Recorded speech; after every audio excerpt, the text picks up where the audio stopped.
हर्ष की मृत्यु और कन्नौज के लिए त्रिकोणात्मक संघर्ष, जिसमें पाल, प्रतिहार और राष्ट्रकूट थे, और अंततः प्रतिहार सफल होते हैं। बच्चों, हर्षवर्धन की मृत्यु के पश्चात उत्तर भारत में राजनीतिक विकेंद्रीकरण तथा विभाजन की शक्तियां एक बार पुनः मजबूत हो जाती हैं, सक्रिय हो जाते हैं।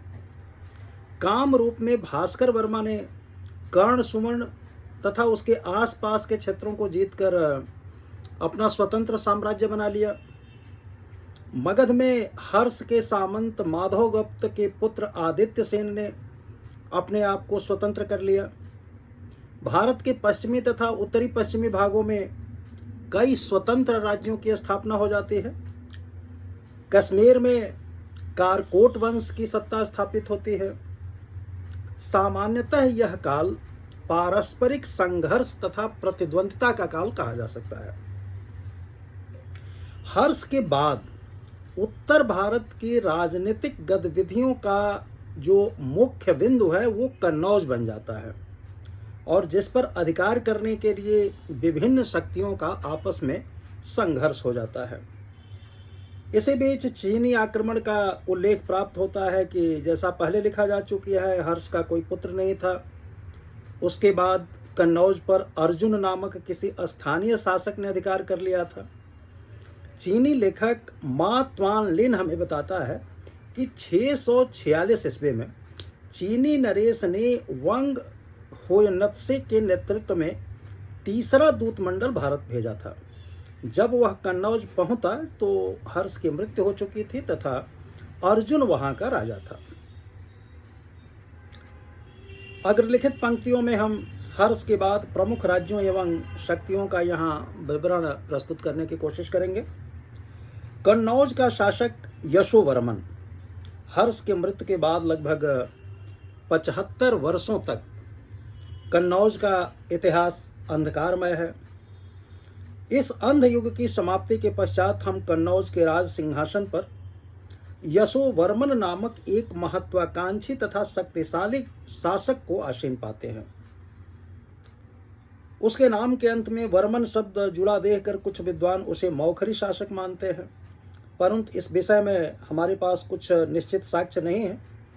यशोवर्मन के शासन काल की घटनाओं के विषय में हम उसके दरबारी कवि वाक्पति के गौड़वहो नामक प्राकृत भाषा में लिखित काव्य के जानकारी प्राप्ति करते हैं, और उसके इतिहास का सर्वप्रमुख स्रोत भी यही है। गौड़वहो यशोवर्मन के सैनिक अभियान का विवरण इस प्रकार प्रस्तुत करता है। एक वर्षा ऋतु के अंत में वह अपनी सेना के साथ विजय के लिए निकला। सोन घाटी से होता हुआ वह विंध्य पर्वत पहुंचा और विंध्यवासिनी देवी की पूजा करके उनको प्रसन्न किया। यहाँ से उसने मगध शासक पर चढ़ाई की। युद्ध में मगध का राजा मार डाला गया। तत्पश्चात उसने वंग देश पर चढ़ाई की। वंग लोगों ने उसकी अधीनता स्वीकार कर ली। वंग विजय के बाद यशोवर्मन ने दक्षिण के राजा को परास्त किया तथा मलयगिरी को पार किया। उसने पारसिकों पर चढ़ाई की, उन्हें युद्ध में हराया। पश्चिमी घाट की अगर बात करें तो उसके दुर्गम क्षेत्रों में उसे परास्त किया। नर्मदा नदी के तट पर आया और समुद्र तट से होता हुआ मरुदेश अर्थात राजस्थानी रेगिस्तान जा पहुंचा। वहां से वह श्रीकंठ आया तथा फिर कुरुक्षेत्र होते हुए अयोध्या पहुंचता है। मंदराचल पर्वत के निवासियों ने उसके प्रभुता स्वीकार कर ली, उसकी अधीनता स्वीकार कर ली। उसने हिमालय क्षेत्र की भी विजय प्राप्ति की थी। इस प्रकार संसार को जीतता हुआ वह अपनी राजधानी कन्नौज लौट आता है। गौड़वहु का उपर्युक्त विवरण कहाँ तक सही है यह नहीं कहा जा सकता। इसमें वंग गौड़ देश के राजा का नाम नहीं मिलता। गौड़ विजय का उल्लेख भी काव्य के अंत में हुआ है। इस काव्य का विवरण अत्यंत अतिरंजित प्रतीत होता है और इस पर विश्वास करना कठिन है। विद्वानों का ऐसा विचार है कि यशोवर्मन ने जिस मगध राजा को पराजित कर उसका वध किया वह उत्तर गुप्त वंशी जीवित गुप्त द्वितीय रहा होगा। ऐसा लगता है कि गौड़ बंगाल के ऊपर भी उसका अधिकार हो गया था। हुई चाओ के अनुसार यशोवर्मन ने पंजाब के कुछ भागों को जीत करके और अपने साम्राज्य में मिला लिया था। यशोवर्मन ने 731 ईस्वी में पुटासिन अर्थात बुद्धसेन नामक अपने मंत्री को चीनी शासक के दरबार में भेजता है। चीनी विवरणों में उसे ई स फोमो कहा गया है, जो मध्य देश का राजा था। कश्मीर नरेश ललितादित्य मुक्तापेड़, जिसने 736 ईस्वी में अपना एक दूत मंडल चीन भेजा था, यशोवर्मन का उल्लेख अपने एक मित्र के रूप में करता है। ऐसा लगता है कि इन दोनों राजाओं ने चीनी शासकों से अरबों के विरुद्ध सैनिक सहायता की मांग की थी। सिंध को जीतने के बाद अरबों ने कन्नौज की ओर एक सेना भेजी, जिसे यशोवर्मन ने हरा दिया था। अतः गौड़वों के पारसिकों से तात्पर्य सिंध के अरबों से ही प्रतीत होता है। ललितादित्य तथा यशोवर्मन ने कुछ समय के लिए अरबों के विरुद्ध संयुक्त मोर्चा तैयार किया, लेकिन बहुत जल्दी इन दोनों के संबंध बिगड़ जाते हैं। कल्हड़ की राजतरंगिणी में दोनों शासकों के पारस्परिक संघर्ष का भी उल्लेख हुआ है। ऐसा पता चलता है कि युद्ध में यशोवर्मन बहुत बुरी तरह पराजित हुआ था और उसका राज्य छिन्न भिन्न कर दिया गया था।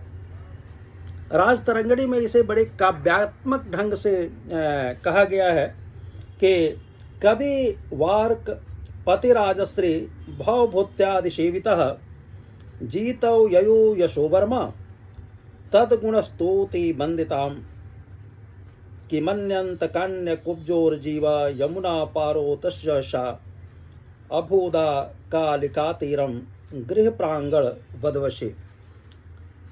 अर्थात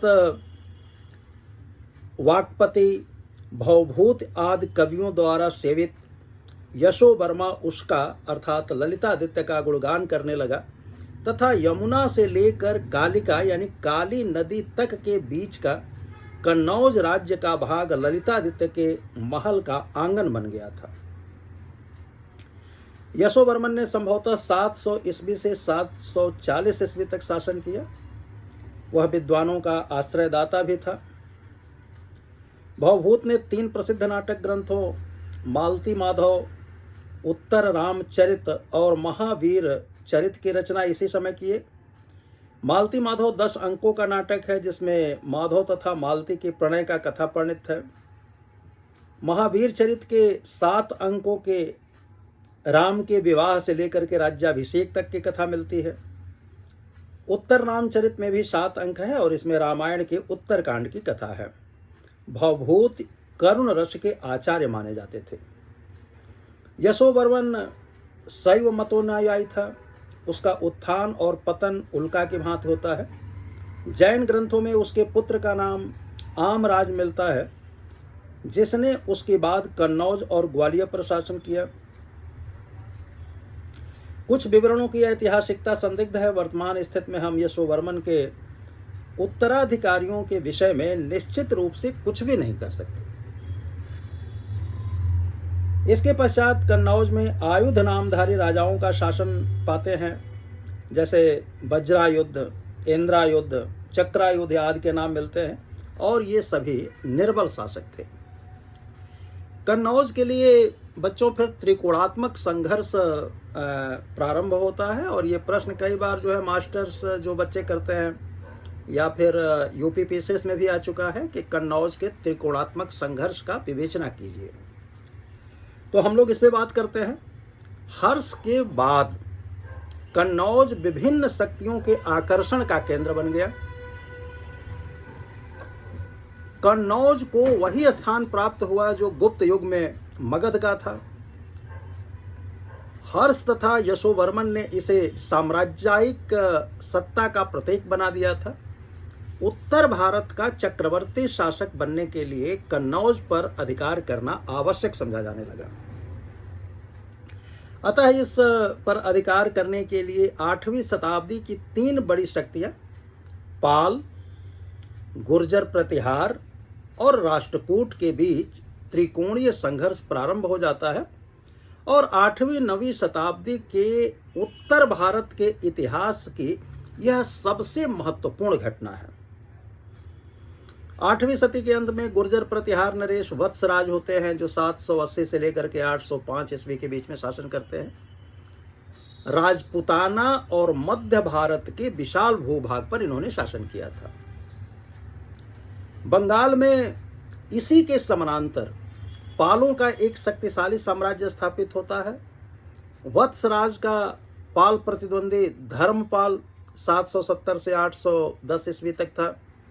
दक्षिण में राष्ट्रकूटों ने अपना राज्य स्थापित कर लिया था। इसी के समानांतर वत्सराज और धर्मपाल का समकालीन राष्ट्रकूट नरेश ध्रुव, जो 780 से 793 ईस्वी तक शासक था, वह भी दक्षिण भारत में अपना राज्य सुदृढ़ कर लेने के बाद राजधानी कन्नौज पर अधिकार करना चाहता था।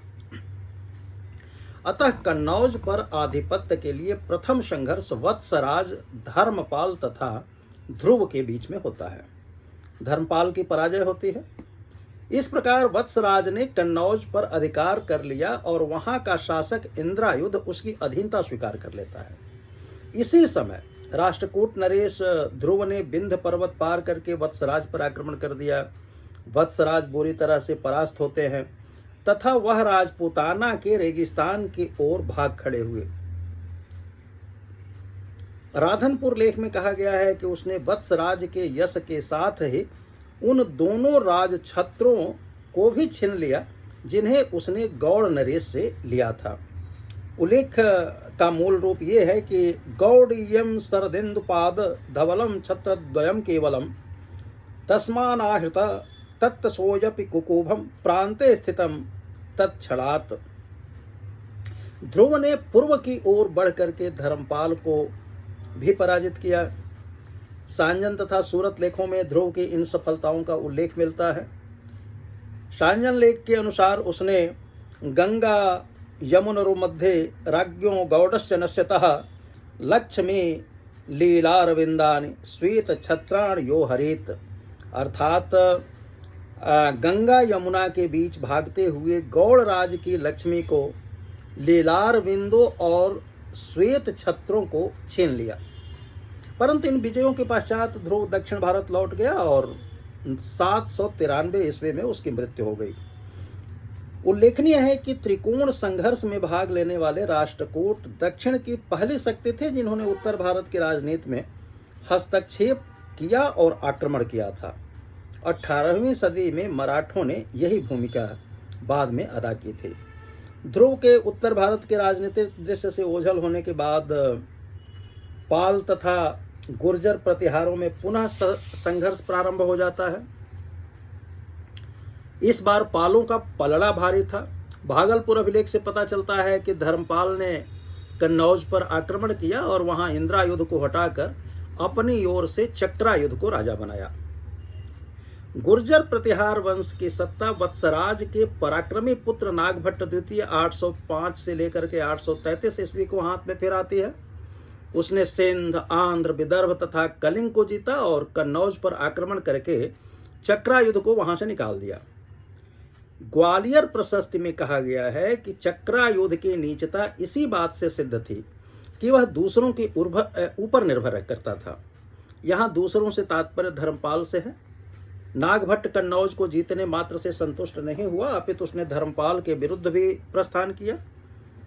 मुंगेर में नागभट्ट तथा धर्मपाल की सेनाओं के बीच युद्ध होता है जिसमें पाल नरेश की विजय होती है, पाल नरेश की पराजय होती है। ग्वालियर लेख उसका काव्यात्मक विवरण इस प्रकार प्रस्तुत करता है।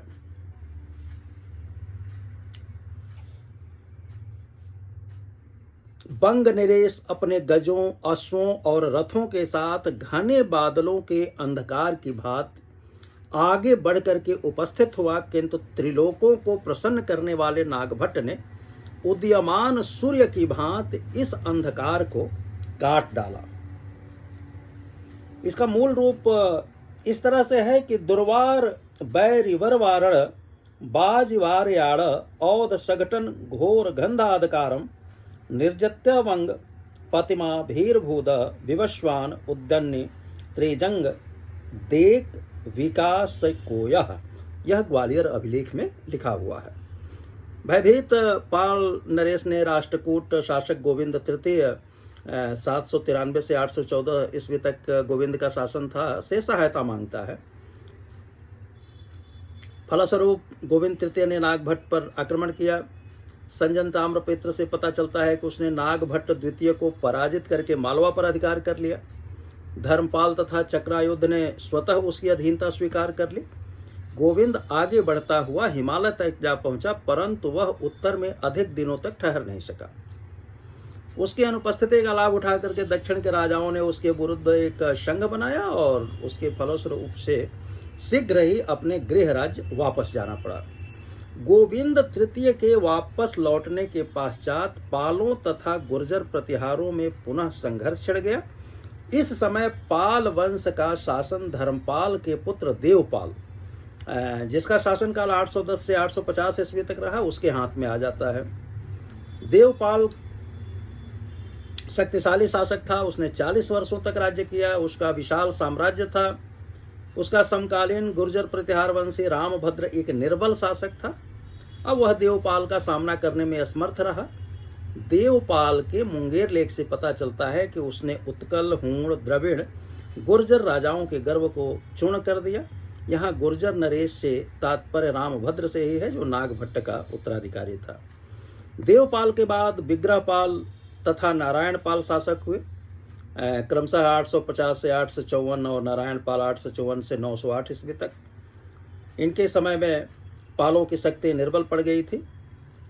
इसी समय गुर्जर प्रतिहार वंश के शासन की बागडोर एक अत्यंत पराक्रमी शासक मिहिर भोज प्रथम 836 से 885 ईस्वी का शासनकाल था, उसके हाथ में आता है और इतिहास में वह भोज के नाम से प्रसिद्ध है।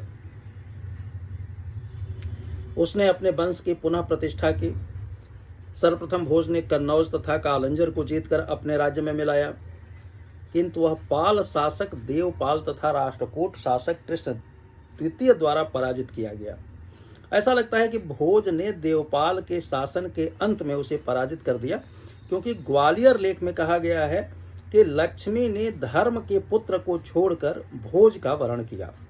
धर्मपात्यः यशः प्रभुति परा लक्ष्मी पुनर्भुन्या।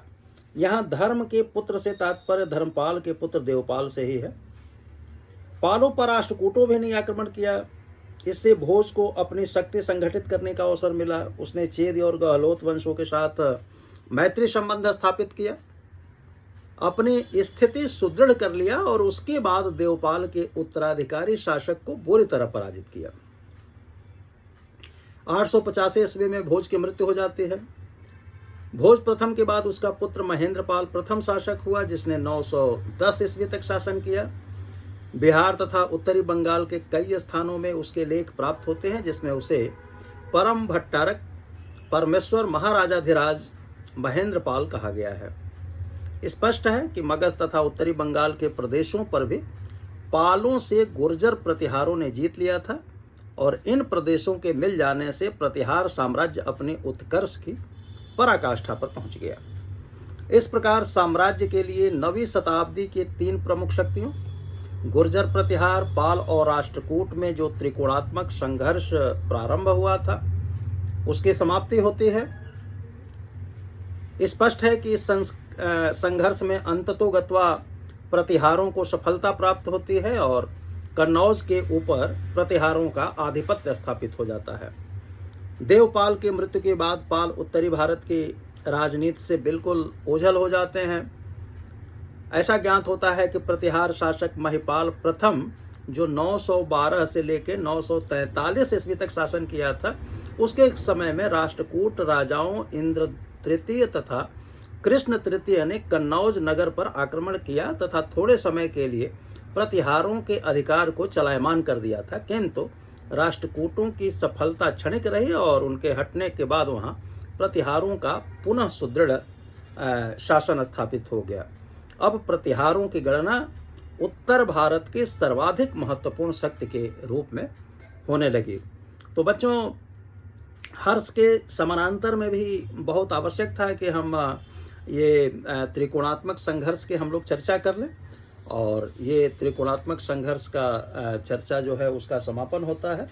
अब हम लोग जब अगले लेक्चर में चर्चा करेंगे तो देखेंगे कि दक्षिण भारत के जो 3 राज्यों के बीच में संघर्ष होता है, जिसमें बादामी के चालुक्य आ जाते हैं, कांची के पल्लव आ जाते हैं और मदुरा के पांड्य आ जाते हैं। तो इनकी बात करके और हम लोग अपनी बात का समापन करेंगे। तो बहुत बहुत शुभकामनाएं, हम फिर बात करेंगे।